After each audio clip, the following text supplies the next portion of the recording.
everyone. Calling to order the Planning and Zoning Committee meeting for Wednesday, February 8th, 2023. The time right now is 6:40 p.m. For those who do not know me in the audience, I am Darian Martin, and I will be presiding over this meeting. Let's go ahead into the silent meditation and pledge.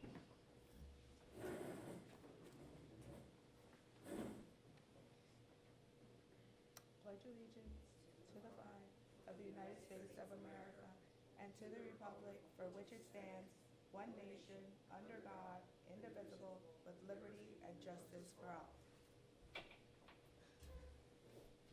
All right, we can all be seated. Madam Clerk, can I have the roll call? Roll call, Chair Morton. Present. Vice Chair Perella. Here. Member Erbum. Present. Member Nickerson will not be in today. Member Lightfoot Ward. Also present for the record, Janice Jacoby, Village Clerk, Christy Alou, Village Manager, and Joseph Geller, Village Attorney. You have a quorum.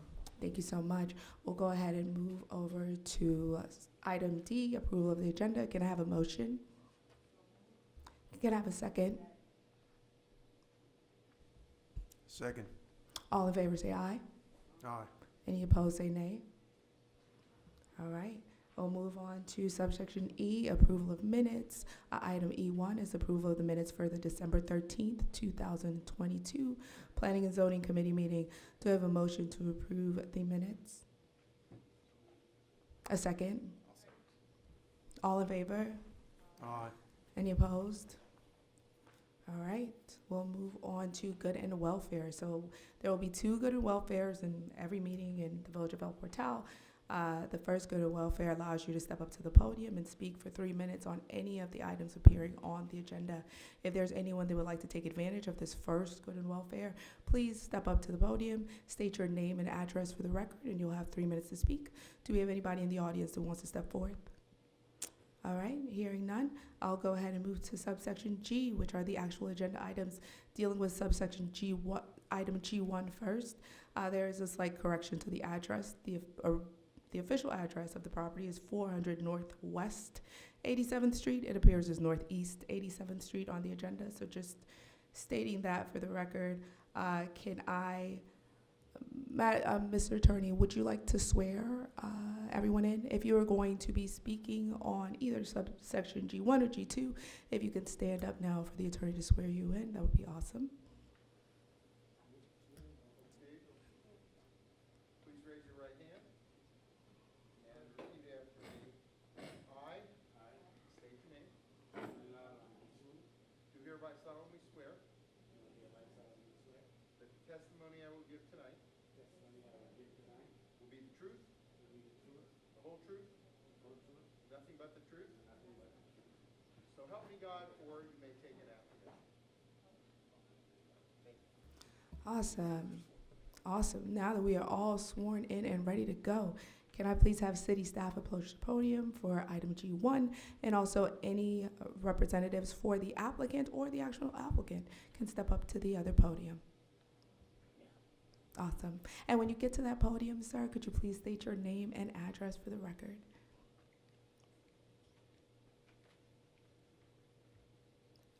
Your name and address for the record, and then you'll stop, and then we'll have the city staff report.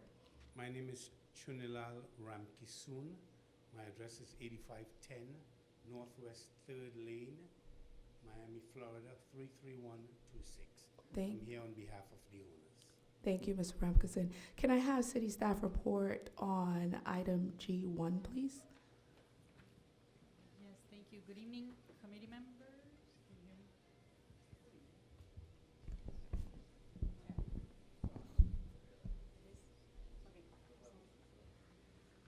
This site plan review application is for the construction of a new residence at the property with address 400 Northwest 87th Street. This new construction is for an approximately 5,000 square foot, 2-story house. And we have found that it complies with the zoning requirements and site development standards for Zone 3. The proposed plan is consistent with the comprehensive plan as well, and the intent of the use of the district in which it is located.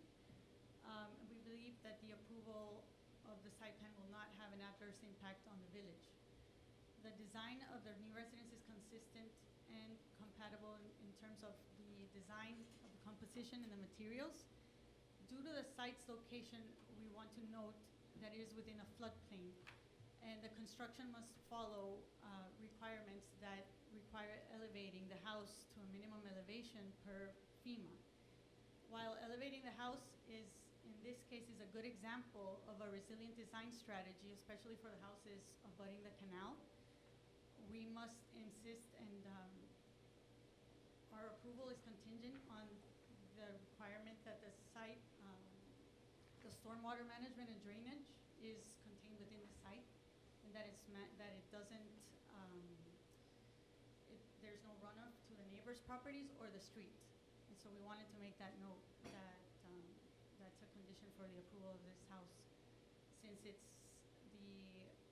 is in floodplain, flood zone AH, with a minimum elevation of 6 feet, and the code requires that it be constructed at the minimum elevation plus 1 foot of freeboard, which is why in the drawings you see that the house, the floor, finished floor elevation is at 7 feet.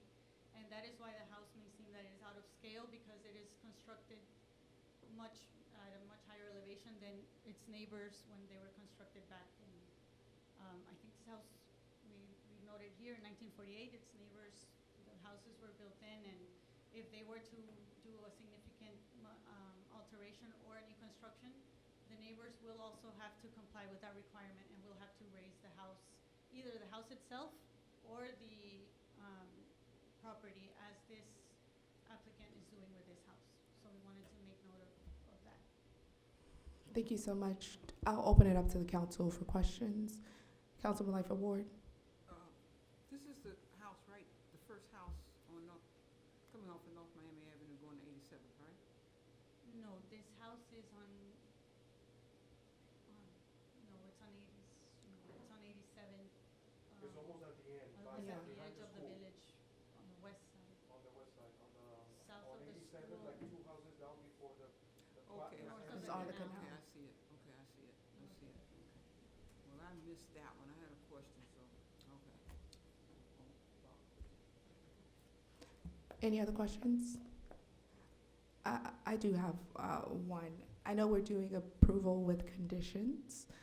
I think this is the first time I've seen it, so I want to make sure that I just emphasize, do you see any issue with them complying with the mitigation strategies that you guys have talked about for stormwater?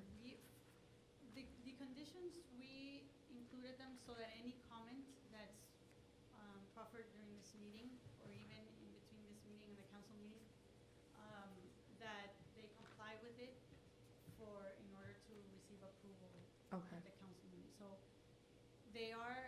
we would like to see a more detailed plan of drainage and stormwater management within the site.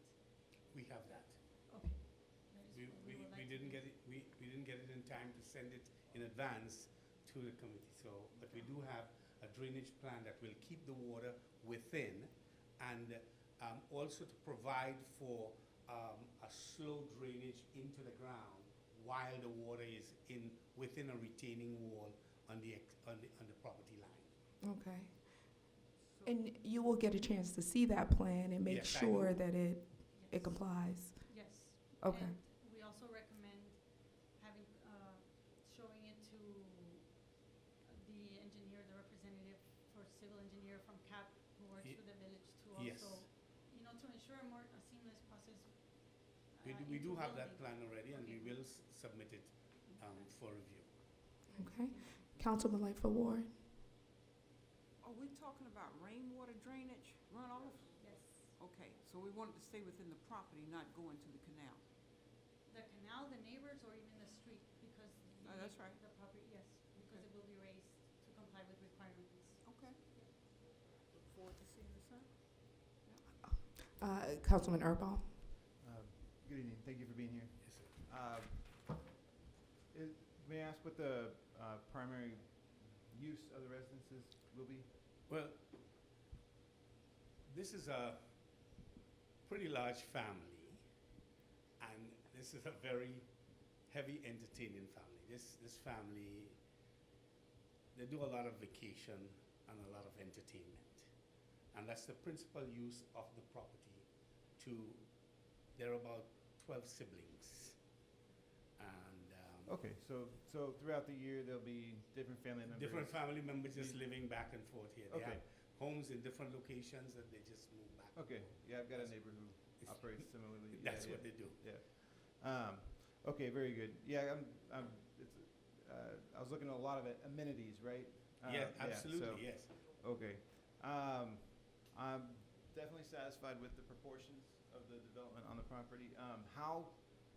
In the notes, how close are we to thinking that this is the design that will be submitted?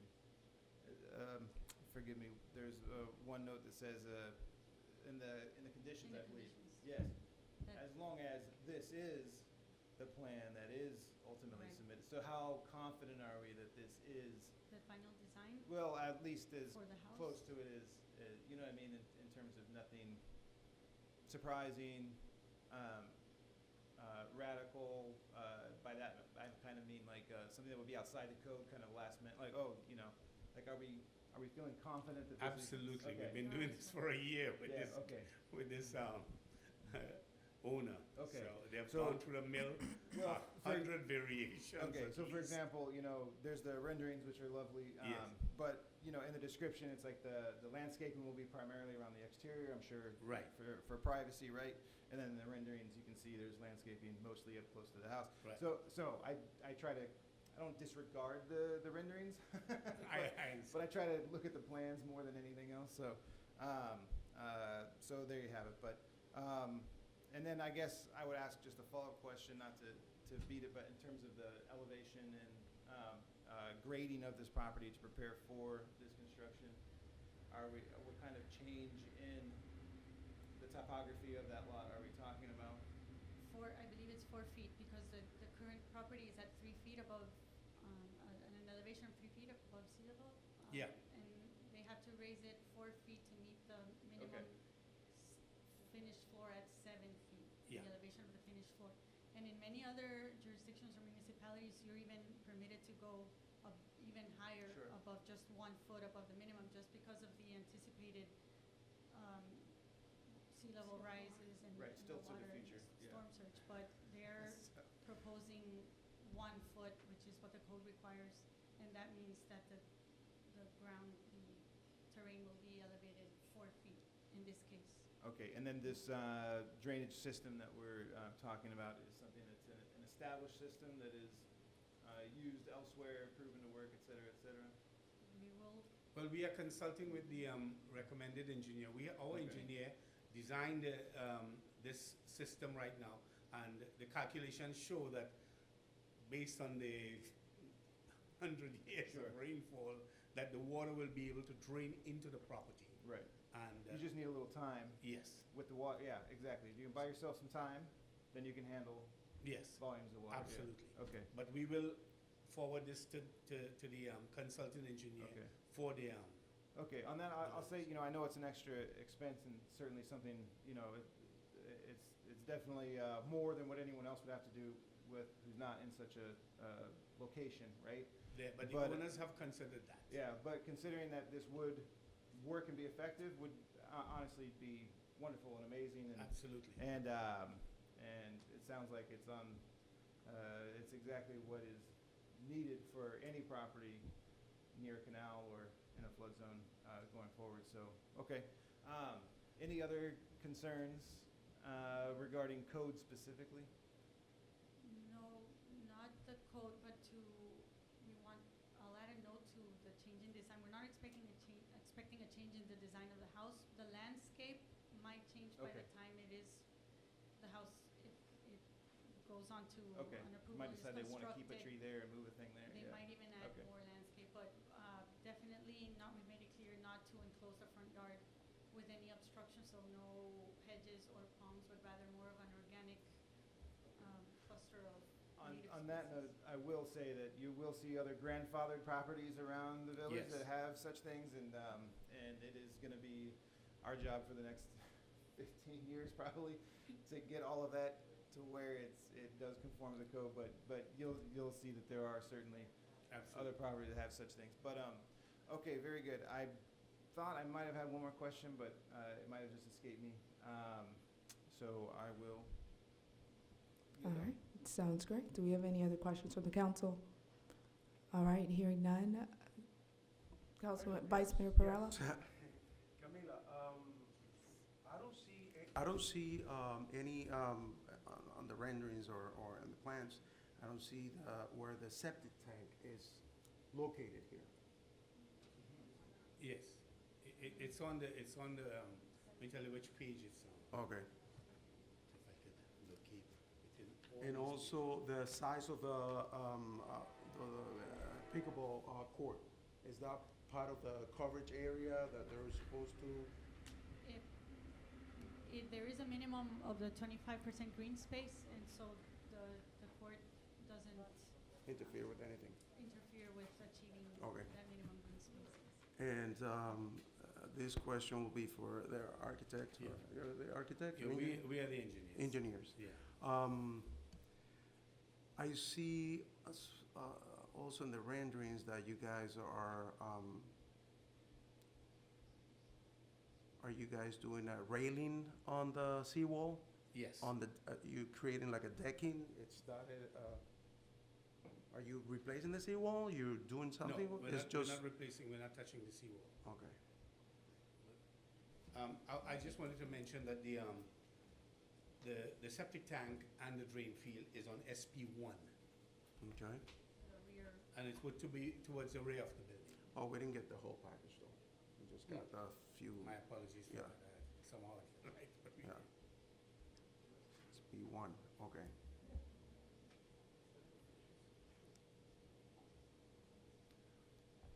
Oh, okay, right before the mini golf course, Yes. okay. Okay, perfect. No, I'm very pleased with the renderings and the facade and all the work they've been doing. It's been a lot of back and forth with the design. I know I've been asking a lot of questions and making a lot of suggestions to it. But we appreciate that But- because it helps us to zero in on what And is come here suitable for our prepared. client and what is suitable for the village. Very true, very true. Sounds So great.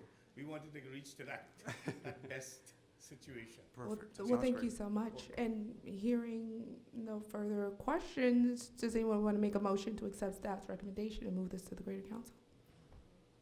All right, do we have a second? I'll second. All right, now I'm going to open it up to the public. Does anyone else have a comment or question concerning item G1? Now would be the time to approach the podium. All right, seeing no questions, I will then close it to the public, bring it back to the council. Madam Clerk, can I please have the roll on this item? Roll call. Member Lightfoot Ward. Member Erbaum. Yes. Vice Chair Perrella. Yes. Chair Martin. Yes. Motion passes 4-0. All right, congratulations. Thank you. All right, moving on to item G2, the amendments to fence regulations for Zone 3. Camila, could I please have the staff report on this item? yes, certainly. This item requests the Planning and Zoning Committee's consideration to amend the regulations for walls and fences within the primary front setback to eliminate the language that allows the construction of 4-foot masonry walls in a front yard via variance application. So staff recommends approval of the amendments, eliminating the language that states that in Chapter 24, Appendix B, Article 6, suburban residence, walls, fences, and hedges standards, location, front yard, that states that a masonry wall can be permitted within the front yard. A 4-foot masonry wall can be permitted within the front yard with a variance application. We're requesting an amendment to remove that language based on the discussion that we had in the previous Planning and Zoning Committee meeting. Okay. Based on what? At the previous Planning and Zoning Committee meeting that we had in 2022. Yes. Yeah, for sure. I remember that instruction clearly. I will open that conversation up to the council in case anyone has a question or comment about it. I sense a comment. Councilman Erbaum. It is a comment. I just want to say this is, I think this is, I'm for this. So, yeah, this is a good thing. It eliminates ambiguity. It eliminates an avenue for an endless stream of variances. It eliminates arguing between neighbors. It eliminates a lot of problems. And there will be a few wishes.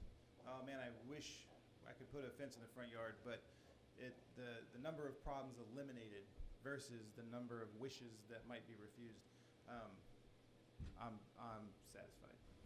Thank you for that comment. Any other comments from the council? Yes. Councilwoman Lightfoot Ward. I commend Camilla and the planning and zoning people for moving forth with, because you're the only, you're our agent. And when they brought it to our attention, Madam Chair, we all recognized the need for this to become an agenda item. Because of recent, we have denied anyone that wanted to do that because of what the neighbors have been saying, because of what it takes away from the aesthetics of the bill. So I just want to commend the company for making this a priority and bringing it to us just as quickly as we said we wanted it to happen. Thank you so much. Thank you so much, Councilwoman Lightfoot Ward. Any other comments from the council? All right, I will say that, Camila, thank you so much. I do think this makes our code tighter and cleaner, and I think that's the goal and the first of many things that we're tackling. So kudos to you. I do think that in addition to what Councilman Erblom rightfully stated, I think there are a lot of mobility issues and access issues that are resolved from us kind of taking away this avenue. And I think the perception of safety, all of those items, the village will be better served by having that language removed from the code. So with that being said, do I have a motion to? No, we're just gonna, no need to call out, but we're going to just have the motion, then open it up. Okay. Yeah, so you will have an opportunity before we do a final roll call, okay? All right, do I have a motion to accept staff's recommendation on the item? Yes, so moved. Do I have a second of that? Awesome, awesome. Now I will close the conversation to the council and open it to the public. I'm sensing that you have a comment on the item, so please step up to the podium and state your name and address for the record. Thank you. Hey, everyone. I'm Thomas Pulliam. I live at 205 Northeast 86th Street. I wasn't here for the October conversation, and granted, that was about 4 months ago now. So I would love a little bit of the rationale coming in, hearing all the support for it. I'm here today because the property I bought and moved here a year ago to live in full-time, I've been planning the entire time to put a 4-foot concrete or masonry fence up. I've been in conversation with Placerbia, Camilla specifically about this. I've even had conversations with the mayor about should I go ahead and apply for the permit and the variance so I can get this done, or should I wait and do it after I do my home renovation, which will be completed at the end of this year. So I'm here today because my intention for over 16 months now has been to put a wall. So I'm not sure, why now it's being taken out as an option to at all. And I would like to know what the process is for grandfathering in properties around this. For instance, my property is from 1936. I know the village was incorporated in 37, as well as the codes provide for unusual, dimensions of lots and whatnot. Exceptions. My house is very much set back on my property here in Sherwood Forest. I only have 10 feet in a backyard. Most of it's occupied by an oak tree. So the only outdoor space I would have to enjoy is the front. And my intention is to put a 4-foot masonry or coral fence there, which is very expensive, by the way, about 20 grand. And then, be able to enjoy that space blocked off and with myself and my family. So I would love to know the rationale where this came from, and then also, what the recommendation is for me moving forward. Okay. Oh, Councilman Erblom, I'll let you get that first. All right, I'll take a shot at it first here. So, all right, I've been on the council now for about 4 years, and this has been an issue almost since about the time that I had come on. So for about 4 years, this has been in discussion. The way it first came up was Plus Serbia helped us put together we did a survey of residents. They put together a bunch of data, and at the end of this, what was determined was that maintaining the village with as much open space, like in front yards, as much unobstructed space between the properties as frontage, actually elevated the value of the properties. It made neighborhoods more inviting, and overall was a more pleasant place to be. It was eventually essentially what this survey boiled down to as a result of that. Now, out of that, then we started looking at the language within the code and looking at what might be acceptable as a variance or not.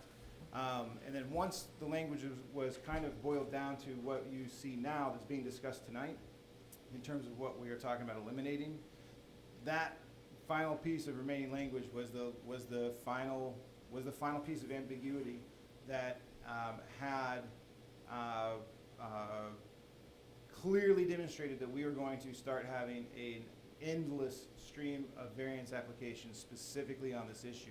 So then the question finally became, okay, do we want to completely change what is allowed and allow some fencing in the front, or do we just want to take this off the table and move forward?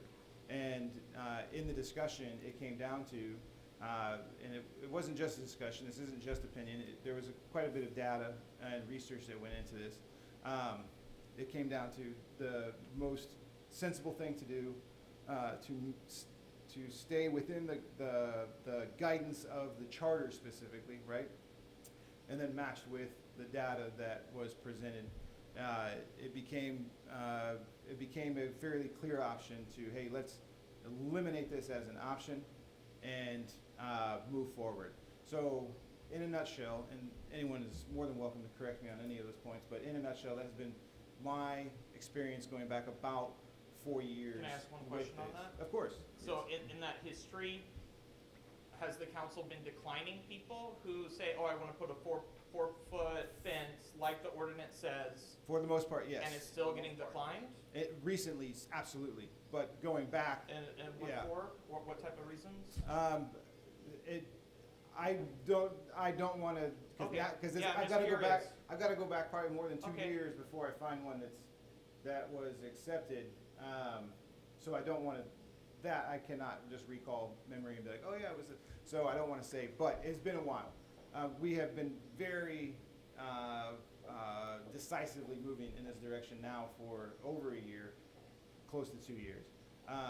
And so, in addition, I wanted to say that we have had actually, I think, 2 town halls on this, specifically when that time around the survey had come out.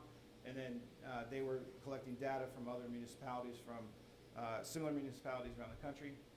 And so there were 2 town halls as well with a lot of input from residents on this issue specifically.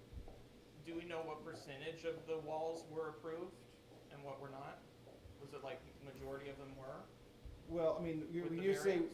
let me, Because I when you was say told it walls, was specifically 'cause had to what- be that material. we're talking about any Yeah. fence of any kind at all. So you will see, now this goes back before I'm on the council, but part of the reason we're in this cycle right now of updating the code is because the code has not meaningfully been updated since 1984. And so it's only in the past few years that Serbia has been helping us to Which per monitor. the charter, it should be Right. updated every 10 years. Correct. So, and that's certainly, but we can't go back and redo it. And so all we can do is move forward and try. The goal right now is to get to a place where a code could be applied uniformly, right?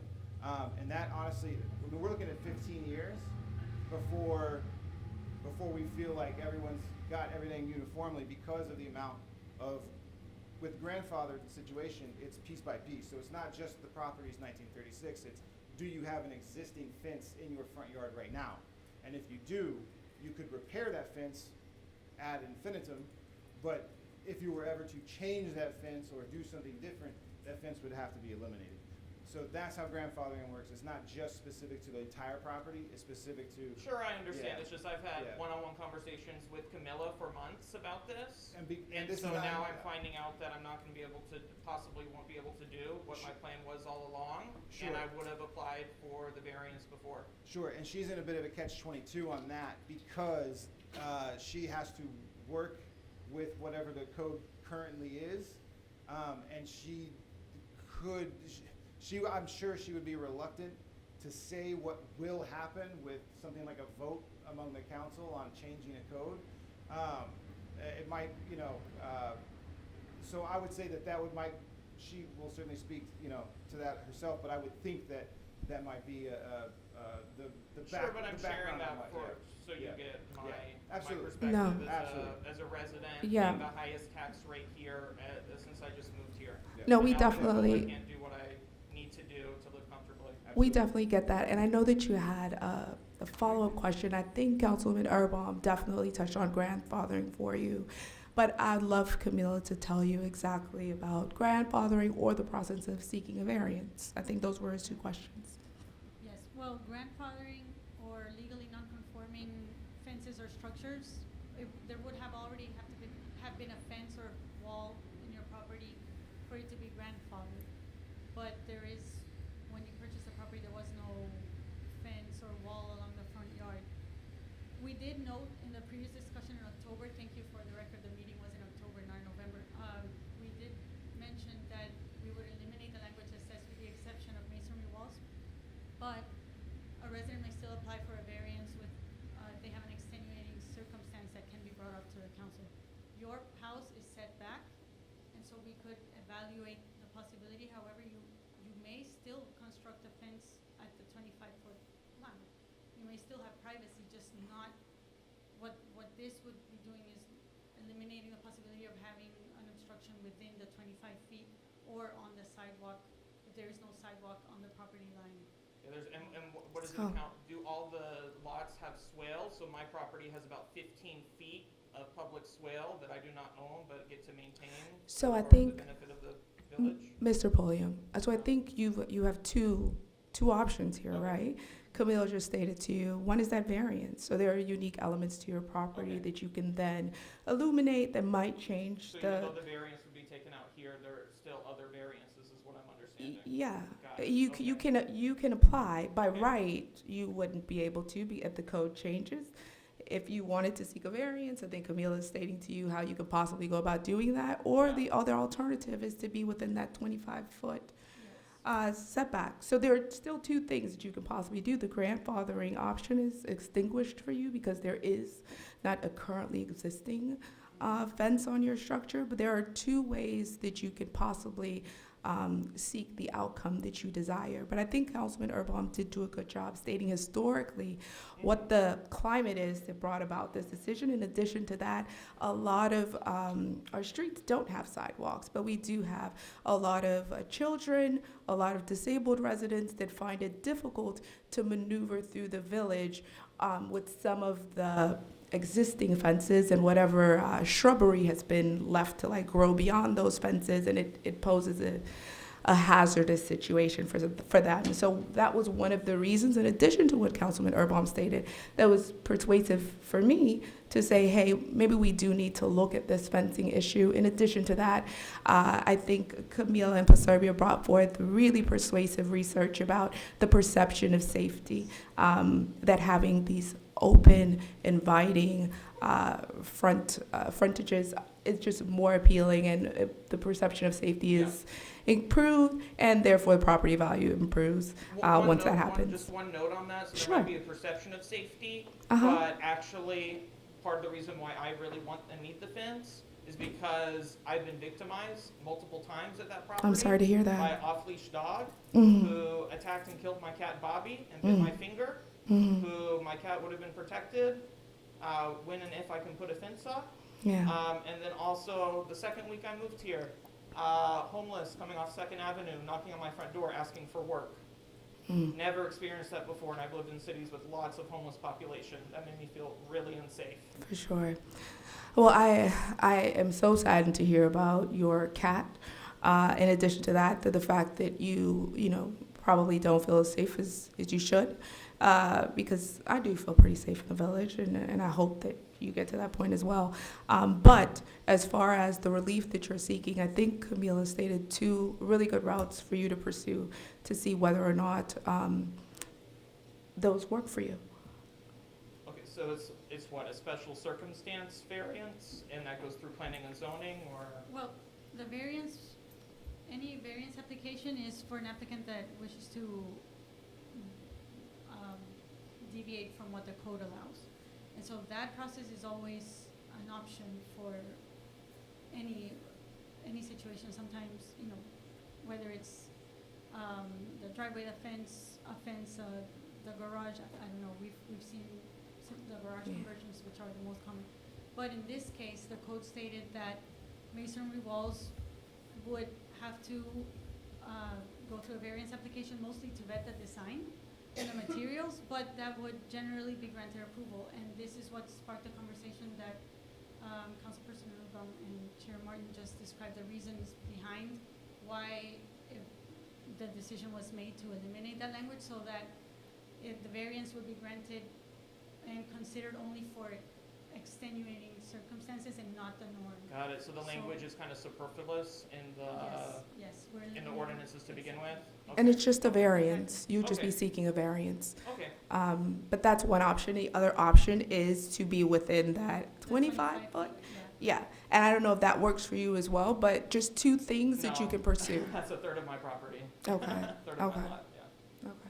Well, Okay. thank you so much. I would also Oh, go ahead. question, you know, why would this need to be passed tonight? Like what the urgency of this is as well, so that's also It on goes- my mind. It goes to the council. So we've been discussing it for a while, for a while, and maybe it's been discussed in a little choppier fashion, so For it seems 4 really years, quick. like you said. Yeah, but what we're doing it for tonight is just moving it to the regular council meeting, right? So we're just saying, hey, this is something that we should discuss in the more official setting that we have, which is our council meeting. Okay, Okay? thank you. All right, thank you so much. I appreciate your input on the item, and I'll definitely take that under consideration. I think we have, so does anyone else in the audience have a comment about this item G2? I will. Sure. Step up to the podium and please state your name and address for the record. Yes, my name is Luis Medeiros. I live at 330 Northeast 86th Street. I do know Tom. I do know his house. I do know the hassle that he went when the dog actually attacked his cat, because I was walking my dog probably 10 minutes before with a leash when I saw a dog, a very big dog, off leash in the street, tried to find who it was, and then 10, 15 minutes later, this terrible thing happened. I'm sorry, Tom. And I understand his property. I'm siding with him that his property it's a beautiful, beautiful property, but it's so thrown on the back that he really cannot enjoy his yard, even though he has quite a sizable lot. I don't understand, and I would like Camila probably to pay attention on this. Hi. Why is the setback that was mentioned on Tom's house a 25 feet setback, and can this have a variance to be applied for and not being 25 feet? So to construct The wall, we're talking about. closer than 25 feet? Yes, why the option would be to throw Oh, a because possible variance. that's what the code requires, is to not build anything in the front setback. And the primary front setback is 25 feet. And it's for zone 3, 25 feet from where? From the property line So you have 15 feet of the. for the city, so you're talking Yes. about probably 40 feet from the street. Yes, but the 15 feet belongs to the city. Yes, Um, I And understand. In the future, there may be sidewalks that are constructed. That would be, it's in the plans for maybe 10, 20 years. And so That is why no resident can construct on the soil. Perfect. And then I would have a question. I think the village of El Portal, even though we're quite small, I have a feeling that it cannot be painted with a same paintbrush. This would be, metaphorically speaking, if you have a neighborhood where you have beachfront houses, and then you have houses to the inside, they should have a different set of rules that affect them. And what I would probably ask and like to be informed is there a specific different kind of rules that would be applied to Sherwood Forest? And then I would mention a conversation I had the other day with Mr. Fitz, which was about the house that I live that needs to have sod on the front. And then there's a gorgeous house very close to mine, which has a forest, a gorgeous forest of beautiful native plants. It fits so beautiful with the whole purpose of Sherwood Forest. It basically looks like a forest, and I've asked, so is it by code, this owner will have to chop down this gorgeous, beautiful vegetation to put sod, which will not actually work under those shady conditions? No, thank you for bringing that up. And that Sure. actually is a third option for Mr. Pulliam, because we definitely encourage natural landscape as a privacy option for people who desire it without having, for example, the difference is having a wall or a barrier, and which is why hedges are not allowed, because you obstruct the visibility. This natural landscape, and we see it along 87th, we see it in Sherwood Forest. It's more of a natural,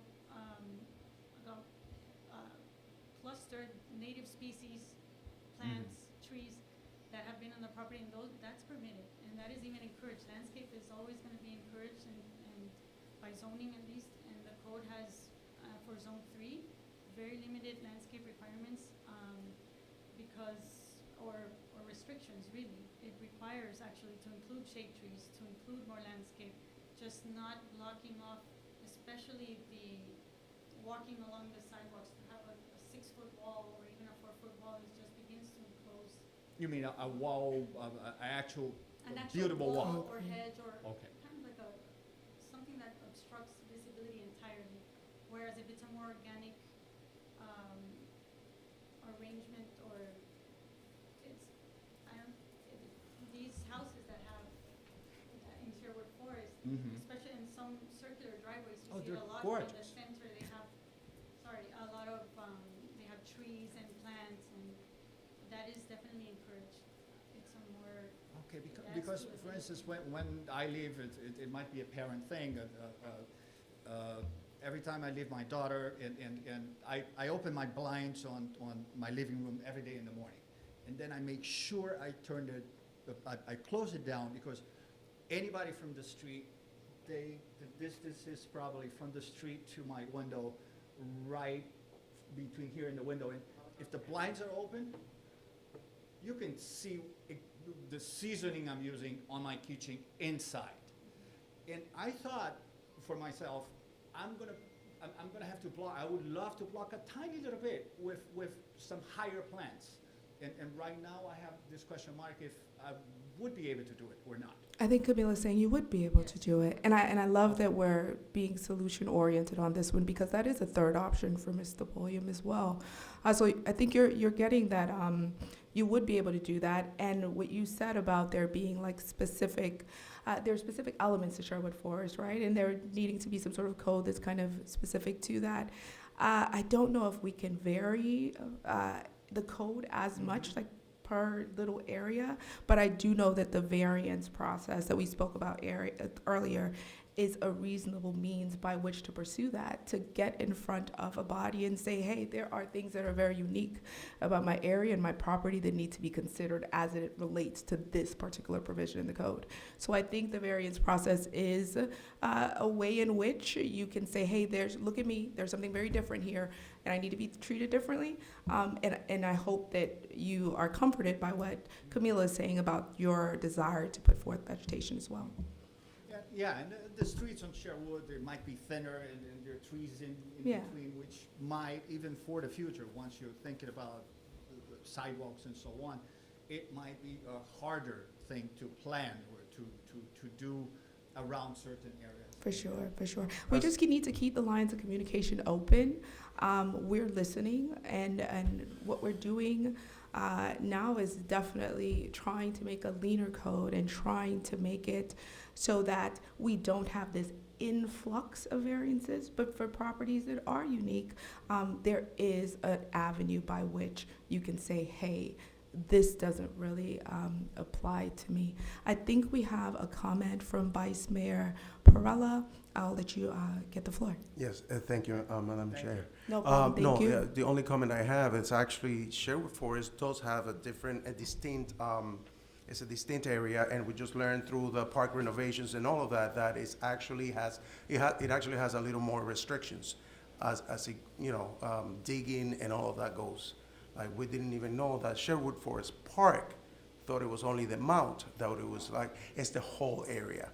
So even just as simple as digging to put a mailbox pole and stuff like that, it's kind of like, that area is very, it's the restriction that has. So it's unique in that sense, so that, they might think there'll still be a lot of, ancestors' remainings or artifacts and stuff like that all throughout that area. So it actually has a little more restrictions, For as a matter sure. of fact. It's definitely unique and also uniquely gorgeous. Well, you'd have to get back onto the mic. I was going to open it one more time for final round, but I see that you have another comment. It's just because of the foliage. Would you have? Could you state your name and Okay, address again, just so we know who's the Luis speaker? Medeiros, 330 Northeast 86th Street. And I would say, in terms of vegetation and the sod up front, which I love, I would have as much green as I can in my house, but because of the coverage of the beautiful heavy coverage that the forest brings, some alternatives are impossible. I've been begging, find me a soil that will work, and I will, I don't know, I'll invite you for dinner, because my dog goes onto the dirtiest spot inside of the house, because there's no way that I can get sod to grow inside on the backyard, because there is a huge tree in there. So this is maybe something to look for, to create a different rule or something on Sherwood Forest, because the sod on the front, which is something I mentioned to Officer Fitz yesterday, it's like, I wish I could put. It's just not, I don't think, and it's not only a lack of water. I can put an irrigation system in there. I talked to a lot of landscape people who said, forget about it. No, but I heard there's a guy that has this specific one that it's a lab engineer. Forget about it. So I think that's a good point that you brought up, and something that we should think about in Camila as well. Can possibly Yes. think on.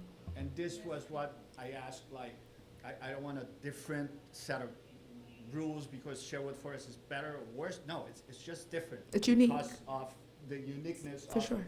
the coverage of the trees. For sure. And I Doesn't thank you. allow- I thank you so much for bringing that to our attention. And it's something that I think we definitely need to look to and see whether or not, I mean, we know I would love a dinner. So let's see if we know of something that can grow. But we appreciate the comment. We're hearing you, we're listening to you, more importantly. And I'll definitely keep that in my list of things that we need to figure out as it relates to Sherwood Forest. So I thank you so much. Thank you. I'm going to go ahead and ask the audience, any other comments? Hearing none. Oh, Mr. Pulliam. If you can state your name and address for the record. Yeah, Thomas Pulliam, 205 Northeast 86th Street. Just one other comment about the privacy concerns in Sherwood Forest. As y'all know, there is more pedestrian walkway there than any other, area. It's basically a big park area, like Dr. Lightfoot Ward mentioned at the Parks meeting last weekend. And people are, very much looking at houses, into houses. That wasn't really the experience I was looking for. More of a private person and there's definitely a lot of traffic, a lot of people with dogs, often on leash.